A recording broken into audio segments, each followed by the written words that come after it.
오늘은 에스겔 41장 12절에서 26절까지 말씀입니다. 41장 12절로 26절 성소와 지성소의 구조와 의미에 대해서 묵상해 보겠습니다. 성전 뒤 서쪽 안뜰에 위치한 건물들에 대해서 말씀하고 있죠. 성전과 분리된 건물이라고 하십니다. 12절 서쪽 뜰 뒤에 건물이 있는데 너비는 70척이요 길이는 90척이며 그 사방 벽의 두께는 5척이더라.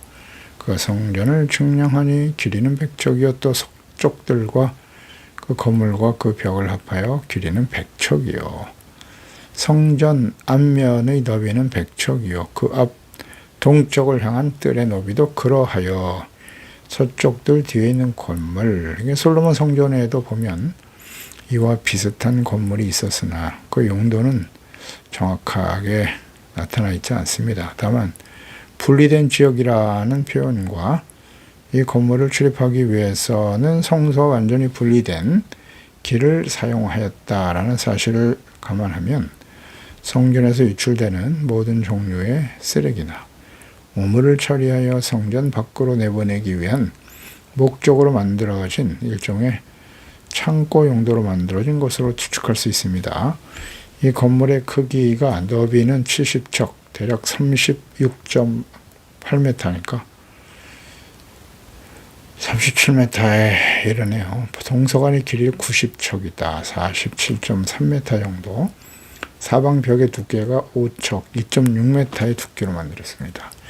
성전 전체의 길이가 건물과 벽을 합하여 100척이다. 52.5m입니다. 굉장히 크네요. 성전 앞면의 너비는 100척, 역시 52.5m. 동양한 뜰의 광도 그러하다. 곧 번제단이 있는 성전 안뜰의 앞뜰의 남북간 광척이 그 광이 길이가 100척이다. 그런 의미입니다. 성전 전체의 규모가 동서의 길이가 100척, 52.5m의 정방향 크기의 성전임을 알 수 있습니다. 이어서 15절 이하에 그 뒷뜰 넘어 있는 건물을 측량하니 그 좌우 회랑까지 100척이더라. 내전과 외전과 그 뜰의 현관과 또 문 통로 벽과 닫힌 창과 삼면에 둘러있는 회랑은 문 통로 안쪽에서부터 땅에서 창까지 널빤지로 가렸고 창은 이미 닫혔더라. 성전 뒷뜰에는 서쪽에 위치한 건물의 길이 100척, 문 통로 위와 내전과 외전의 사방 벽도 다 그러하니 그 측량은 크기대로며 널빤자에는 그룹들과 종려나무를 새겼는데 두 그룹 사이에 종려나무 한 그루가 있으며 각 그룹에 두 얼굴이 있으니 하나는 사람의 얼굴이라 이쪽 종려나무를 향하였고 하나는 어린 사자의 얼굴이라 저쪽 종려나무를 향하였으며 온 성전 사방이 다 그러하여 땅에서부터 문통로 위에까지 그룹들과 종려나무들을 새겼으니 성전 벽이 다 그러하더라. 성전과 벽 창문의 내용이네요. 성소, 외전과 지성소 혹은 내전의 벽 모든 널빤으로 가려워졌고요. 출입문 위에는 널빤을 붙였다. 창문은 이미 닫혀 있었기 때문에 널판을 대지 않았습니다. 널판에는 그룹들과 종려나무를 새겼습니다. 두 그룹 사이에 종려나무 한 그루가 있었고 두 그룹에는 두 얼굴이 있는데 하나는 사람의 얼굴이었고 하나는 어린 사자의 얼굴이었다고 되어 있습니다. 열왕기상 6장 29절에도 보면 솔로몬 성전이죠. 내외소 사방 벽에는 모두 그룹들과 종려와 핀꽃 형상을 아로 새겼다. 그 그룹의 얼굴은 1장에서 에스겔이 이상 중에 보았던 그룹의 네 모습, 사람, 사자, 소, 독수리죠. 이것과는 달리 사람과 사자의 두 얼굴 모습만을 기록하고 있네요. 그 두 얼굴이 서로 반대 방향을 향하면서 종려나무를 사이에 두고 서로 마주보는 형상으로 되어 있습니다. 그러니까 연속적으로 조합된 것으로 보입니다. 그러니까 사람의 얼굴은 이성과 지혜죠. 사자의 얼굴은 힘과 용기를 각각 상징한다고 보겠습니다. 그래서 이들이 승리와 생명과 또 영광의 상징인 종려나무를 향해 있는 것은 하나님의 임재하심과 다스림을 받는 이스라엘 백성들은 지혜롭고 또 사자와 같이 용맹하여 승리와 영광을 얻게 될 것이다 라는 의미일 것입니다. 그러니까 하나님이 함께 계셔야 돼요. 성소에 하나님이 함께 하시고 주의 백성들이 하나님의 성소에 나와서 죄를 깨닫고 율법의 말씀을 들어야죠.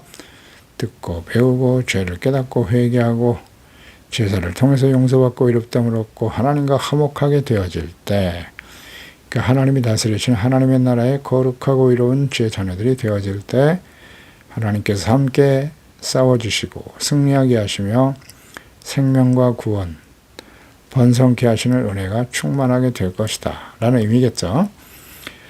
이스라엘의 승리와 영광, 생명의 근원이 오직 하나님이시다. 이것을 깨우쳐 주시는 겁니다. 거룩하신 하나님께서 임재하시는 성전의 의미이죠. 그러니까 하나님의 성전에 나와 율법의 말씀을 들어라. 거기서 하나님을 만난다. 승리와 영광을 얻게 하신다. 굉장히 중요한 의미입니다. 성소가 없는 이스라엘은 존재 자체가 불가능한 거예요. 목자가 없는 양과 같은 것이죠. 하나님의 임재하심과 다스림이 없는 이스라엘은 아주 연약하기 짝이 없습니다. 이스라엘 역사를 보세요. 성전을 우상으로 더럽히고 하나님을 버리고 제사와 예배가 사라지고 제사장들이 부패하고 타락하고 어떻게 됐습니까? 그 크고 화려하게 지었던 솔로몬 성전은 이방인들에 의해서 불타버리고 모든 기명을 다 이방인들이 빼앗아가 버리고 말았습니다. 거긴 하나님이 계시지 않아요. 가톨릭 시대의 크고 화려한 성당들을 보세요. 네, 관광객들이 드나드는 처소가 되고 말았죠. 관광명소다. 성소를 그런 목적으로 짓는 것입니까? 거긴 하나님이 계시지 않아요. 이스라엘이 그래서 멸망의 길을 간 거예요. 오늘날 이 시대의 교회들도 마찬가지죠. 크고 화려한 교회를 지어놓으면 하나님이 기뻐하시고 축복하신다. 맞습니까? 캐톨릭의 큰 성당을 지어놓고 뭐가 달라요? 형식적이고 외식하는 신앙에 빠져있죠. 하나님이 크고 화려한 교회를 지으면 하나님 기뻐하실까요? 어림없는 소리. 성경을 좀 똑바로 이해해야죠. 예수님 뭐라고 하셨습니까? 헤롯 성전. 그 다음 예수님 당시에 46년에 걸쳐서 지은 성전을 털어버려! 내가 3일 만에 다시 세울게. 그 안에서 장사하고 온갖 불의와 악을 행하고 있는 그 성전을 보시고 예수님께서 진노하시면서 다 쫓아내셨잖아요. 너희가 어찌하여 하나님의 성전을 강도의 소굴로 만들었느냐. 그러한 예수님의 진노하심과 책망과 탄식이 오늘날 이 시대의 교회를 향한 주님의 음성이 아닐까요? 크고 화려한 성전을 지으면 하나님이 기뻐하신다고요? 거짓말에 속으면 안 됩니다. 주님께서 원하시는 것은 그런 모습이 아니에요. 착함, 이런 진실한 빛의 열매를 맺고 하나님 앞에 두렵고 떨리는 모습으로 나와 회개하고 돌이키고 용서하다. 거룩한 하나님의 자녀가 되고 하나님의 다스림을 받는 하나님의 나라가 세워져야 하는 것이에요. 그러니까 성전은 하나님을 경외하는 삶, 경건한 삶을 의미하는 것이에요. 그러니까 하나님 앞에 겸손하고 주님을 두려워하고 항상 복종하고 순종하는 삶을 실천해야만 해요. 그렇지 않으면 회개하고 돌이키는 삶이 계속 의의 삶을 지켜가야 하는 것이죠. 그럴 때 하나님의 승리와 영광을 주시는 거예요. 잠언서 22장 4절이죠. 겸손과 여호와를 경외함의 보상은 재물, 영광, 생명이다. 아멘입니다. 겸손과 여호와를 경외함이에요. 이게 항상 전제가 되어야 합니다. 그래서 성전이 필요한 것이고요. 21절에 보면 외전 문설주는 네모졌다. 내전 전면에는 양식이 이러하니. 그러니까 외전 문설주가 네모지다. 성소의 문기둥에 대한 보충적인 설명인데요. 그 성소의 문기둥이 솔로몬의 성전에서 같이 사각 모양이었다는 거예요. 왕상 7장 5절에 보면 모든 문과 문설주를 다 큰 나무로 네모지게 만들었는데 창과 창이 세 중으로 서로 마주 대하였으며, 성전의 전체 규격은 물론 성전의 주역 기물들이 네모 반듯하게 만들어집니다. 출애굽기 27장 1절에 보면 모세를 통해서 세워진 장막이죠. 너는 조각목으로 길이가 5규빗 너비가 5규빗 새 제단을 만들되 네모 반듯하게 하여 높이는 3규빗으로 하고 출애굽기 28장 16절에도 길이와 너비가 한 뼘씩 2겹으로 네모 반듯하게 하고 그러니까 넷이라는 수는 하나님의 온전한 임재를 상징하는 의미가 있다고 보겠죠. 하늘의 하나님께서 거룩한 성소에 임재하시면서 그분의 말씀과 계시의 완전한 성취를 의미하는 것으로 이해할 수 있겠습니다. 계시록 7장 1절에 보면 이 일 후에 내가 네 천사가 땅 네 모퉁이에 선 것을 보니 여기도 네 모퉁이가 나오네요. 땅의 사방의 바람을 붙잡아 바람으로 하여금 땅이나 바다에나 각종 나무에 불지 못하게 하더라. 땅 네모퉁이에 선 천사들의 모습이 나옵니다. 22절에 보면 곧 나무 제단의 높이는 3척, 길이는 2척, 그 모퉁이의 옆과 면을 다 나무로 만들었더라. 그가 내게 이르되 이는 여호와의 앞에 상이라 하더라. 여호와 앞에 상이라. 그러니까 나무 제단의 높이가 3척, 한 1.6m, 가로 세로모로 1.1m 다 나무로 만들어졌습니다. 여호와 앞에 상이더라. 이 나무는 진설 이상한 나무도 진설병을 올려놓는 진설병상으로 보입니다. 다음 23절에 보면 내전과 외전에 각기 문이 있는데 24절에 문마다 각기 2문짝고 접는 2문짝이 있어 이 문에 2짝, 저 문에 2짝이다. 성소와 지성소의 문을 의미하네요. 성소 안에 있는 2문, 보충 설명인데요. 외소에 속한 문은 현관과 외소, 즉 성소 사이에 내소인 지성소에 속한 문은 그 사이에 각각 위치하게 되었는데 그 문들은 모두 2짝이다. 2짝으로 된 여닫이 문이네요. 그러니까 개개의 문짝이 여닫을 수 있도록 되어 있음을 보여줍니다. 휘장이 아닌 나무 문짝으로 만들어져 있습니다. 모세의 장막은 지성소와 성소 사이는 휘장으로 되어 있었어요. 그리고 예수님 당시 헤롯 성종도 역시 휘장으로 되어 있음을 볼 수 있습니다. 마태복음 27장 50절 51절 예수께서 돌아가실 때 예수께서 다시 크게 소리 지르시고 영원히 떠나시니라. 이에 성소 휘장이 그랬잖아요. 위로부터 아래까지 찢어져 둘이 되고 땅이 진동하며 바위가 터졌다. 그래서 이제 예수님께서 성소에 직접 들어가시는 대제사장이 되셔서 이제 예수님을 통해서 우리는 하나님께 나아가 죄사함 받고 속죄, 용서받고 의롭다함을 얻게 되었다. 그러니까 성소에 들어갈 수 있는 것은 대제사장이 1년에 한 번이죠. 대속죄일에 7월 10일 대속죄일에 한 번 들어갈 수 있어요. 그래서 하나님의 백성들의 죄를 용서받는 날이죠. 그런데 이제 예수님께서 십자가에 죽으실 때 휘장이 찢어졌거든요. 예수님을 통해서 들어갈 수 있는 대제사장이신 예수 그리스도, 예수님을 통해서 언제든지 우리는 하나님께 나가 용서받고 의롭다함을 얻을 수 있게 하셨습니다. 25절에 이 성전문에 그룹과 종려나무를 새겼다. 벽에 있는 것과 같고 현관 앞에는 나무 디딤판이 있었고 현관 좌우편에는 닫힌 창도 있고 종려나무도 새겨져 있고 성전의 골방과 디딤판도 그러하더라. 그러니까 성전문에도 그룹과 종려나무를 새겼네요. 벽에 있는 것과 같습니다. 그 하나님의 거룩하신 임재하심. 과거 모세의 장막 지성소에 있었던 속죄소를 보게 되면 출애굽기 25장이죠. 17절 이하에 순금으로 속죄소를 만들었고 길이는 2규빗 반, 너비는 1규빗 반이 되고 금으로 그룹들을 속죄소 두 끝에 쳐서 만들되 한 그룹은 이 끝, 또 한 그룹은 저 끝에 속죄소 두 끝에 속죄소와 한 덩이로 연결하며 그룹들은 그 날개를 높이 펴서 그 날개로 속죄소를 덮으며 그 얼굴을 서로 대하여 속죄소를 향하게 하고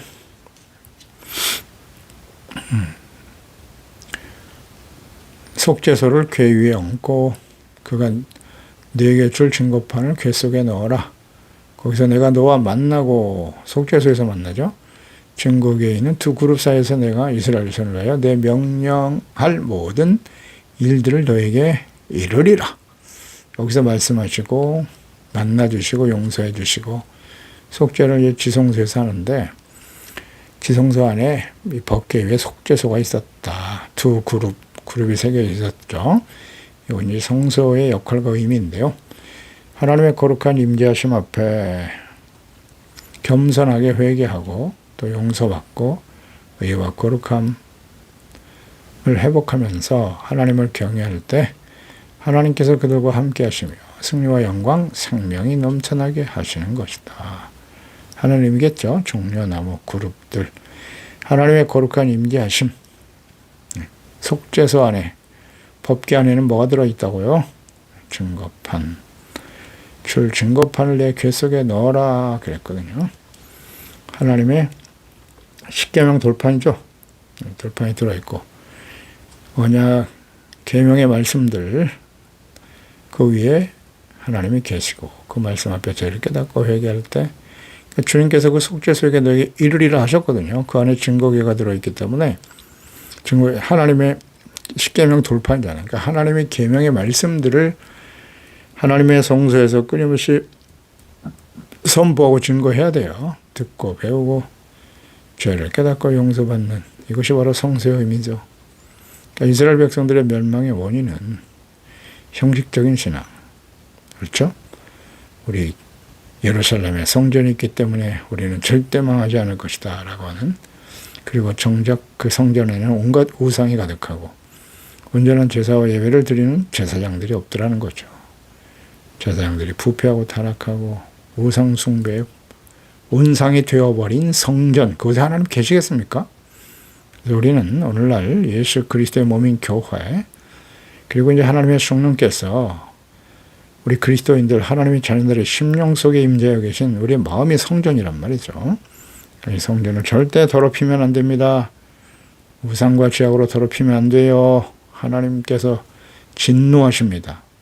고린도전서 3장 16절 이하잖아요. 성령이 구하신 하나님의 전인 줄 알지 못하느냐. 성전을 더럽히면 하나님께서 멸하신다고 하셨잖아요.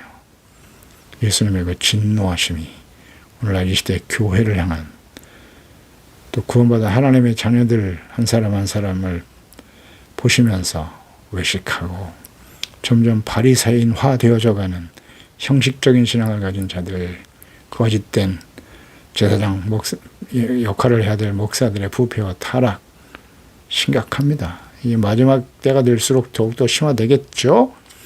그래서 결국 하나님의 진노가 임하게 되는 것임을 우리는 성경을 통해서 교훈을 얻어야 됩니다. 그래서 우리의 마음의 성전을, 또 우리의 가정을 하나님의 말씀과 성령으로 채우고 거룩함과 정결함, 착함과 의로움, 진실함의 빛의 열매로 하나님을 경외하는 진실한 믿음의 가정, 하나님의 자녀로 세워가야 할 것입니다. 기도하겠습니다. 하나님 아버지, 하나님께서 성소를 더럽히고 우상 숭배하며 하나님을 버린 이스라엘이 하나님의 진노의 공의의 심판으로 멸망을 당하고 그들이 자랑했던 솔로몬 성전 다 불타버리고 말았죠. 다 무너졌습니다. 70년 연단의 시간, 징계와 연단의 과정을 거쳐서 다시 돌아올 예루살렘에 세워질 새로운 성전, 그 성전의 규모에 대해서 아주 구체적으로 자세히 말씀하고 계십니다. 성소의 의미는, 성전의 의미는 하나님이 그곳에 임재하여 계신다. 온전한 예배가 되어야죠. 제사를 통해서 모든 죄를 깨닫고 회개하고 용서받는 곳이 성전입니다. 거룩하신 임재 앞에 주님의 말씀을 듣고 죄를 버리고 씻음받고 용서받아 의롭다함을 얻고 하나님과 화목하고 왕이신 하나님의 다스림을 받는 하나님의 나라가 바르게 세워질 때 하나님께서 함께 하시며 승리와 영광, 생명과 번성케 하시는 은혜가 복이 주어지게 되는 것입니다.